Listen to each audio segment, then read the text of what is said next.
The days of hiding their candidate in a basement or knocking back a beer with liberal suck-ups like Stephen Colbert might be over for Democrats as they eyeball a more aggressive strategy to win voters. Tim Walz, the woke guy Kamala tapped to only faceplant in the election, is claiming Democrats didn't take enough risks and that his party, quote, shouldn't have been playing things so safe. AOC is taking that message to heart by planning to make appearances in Republican-held congressional districts in Pennsylvania and New York. Listen, if your representative is not doing a town hall, give me a ring. I mean, I don't know if an R+25 district would have me, but I'm always willing to be proven wrong. Okay, but how is this helping? The so-called moderate Democrat senator from Michigan, Alyssa Slotkin, went on The View earlier to claim that Trump voters are having a temper tantrum. We're about to turn 250 years old, right? We're still pretty young for a country. These are our like our angry teenage years. And what do you do when you have a teenager who's threatening themselves and others? You just try to get them through this period alive so that their brain can fully form. Okay, Jesse, she's talking about America, you know, not having developed its prefrontal lobe sufficiently enough to be able to elect a good president in her mind. Where's this woman coming from? I don't know where the lobe is. I don't know where she's coming from, but it was pretty clear why we voted for Trump. Anybody that looked at the last 4 years knows Joe Biden was not equipped to be president. Now, AOC is interesting because she has to get attention. She can't go on MSNBC and CNN to get attention because no one's watching.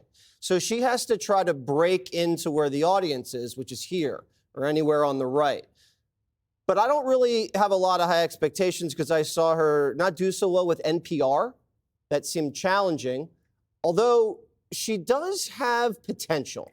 I like how she tries to root out corruption. I like how she doesn't want stock trading in Congress, but she has no street cred with the working class after the Amazon deal, the open borders deal, and the defund the police deal. What I want to see her do is really hug her district. Queens is a powerhouse, and she's AWOL there. We sent Johnny. No one even's heard of her there. So if she would just kind of say, this is my district, this is who I want this district to be, and focus on education, public safety, wages, those are the kind of things that you can really grab onto and be a leader. But so right now, she just doesn't have it yet. And, you know, Dana, AOC has said she's going to now go into Republican districts and town halls to talk to the voters. She says, quote, I want an honest conversation. Is this the AOC we all know? All of those things that Jesse just mentioned, those would be great goals, right? I would love to see a Democrat take on the teachers union as we were talking about education. It's just abysmal, the situation. But she's also the one who ran Amazon out of town from her own district. All those issues that you mentioned are not ones that will help her earn those small dollar donations, which is how a lot of them make a ton of money. Now, going into red districts, I admire her spunk. I like her attitude. Like she's like, let's go, let's throw down. Maybe she should start a podcast. She probably has one. But I would say this. She should probably go into blue cities first. They're at a 31% approval rating. So before they can start taking on the Republicans, they have to figure out their own situation. And I don't know if she's going to be a part of that. On Alyssa Slotkin, if I could just mention this, I think she is a really impressive person. And even though she broke my rule, don't ever say yes to doing the response, but she handled it okay, right? It was like not a collapse, not a disaster, but she made another mistake. Don't go on The View. I wouldn't, if she's serious about wanting to have an elevated position and she wants to be more of a statesman, don't go to the places where they're just going to basically drag you down with them or drag you further to the left. Figure out a way to go around the traditional media so you can make a bigger mark. You know, what's interesting, Jessica, is that you've got AOC and Bernie Sanders. She said she's going to join him as she goes out on the trail. What are they doing? Is there a marriage there of some sort? Political? Well, politically, yeah, and it's gone on for years. One of the more successful ones. I mean, Bernie Sanders, I think people on the right and the left would have to agree, has been one of the most authentic communicators, certainly, that our side has ever had. And he has huge crowds that are showing up in liberal places, but also conservative places to hear him talk about what's going on in the country. He has an economically populist message, the same as Trump did in 2016. Remember, they were the two sides of the horseshoe. A lot of people arguing that they think Bernie could have won. Now, he doesn't do as well with minority voters, so I don't think that could have happened, but there's a reason that she wants to go out there and do this.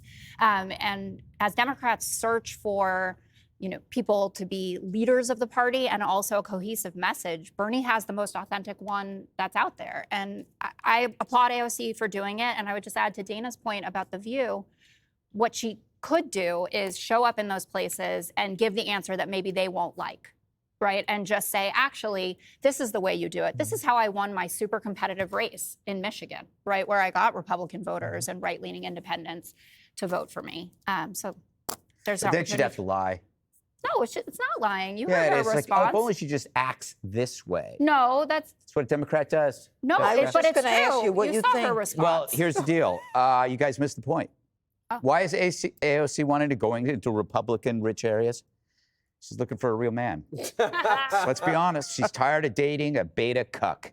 She's looking for a pickup driving dude who works with his hands, knows how to make a woman happy. And I'm telling you, this is it's like a romantic comedy waiting to happen.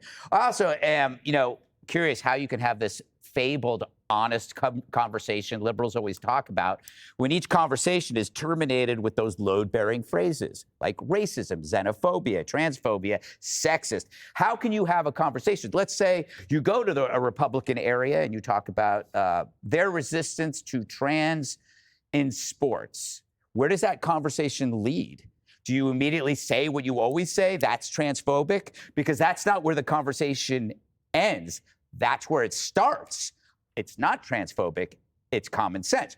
Can she have that? The problem for the Dems is that whether it's border, DEI, or crime, the social justice lingo begins and ends with racist, racist, racist, racist. So they're like the lonely guy in an apartment hearing a great party going on above them, and they're going like, how come I'm not invited? It's because you drove everybody away. These people have always been around you, but every time they try to talk to you, you call them names because they don't adhere to your insane ideas. And now you wonder where they all went? Well, they went somewhere else where they were wanted. And now you're thinking maybe you should go join them. Well, you're invited, but you better be on your best behavior and wear something really nice.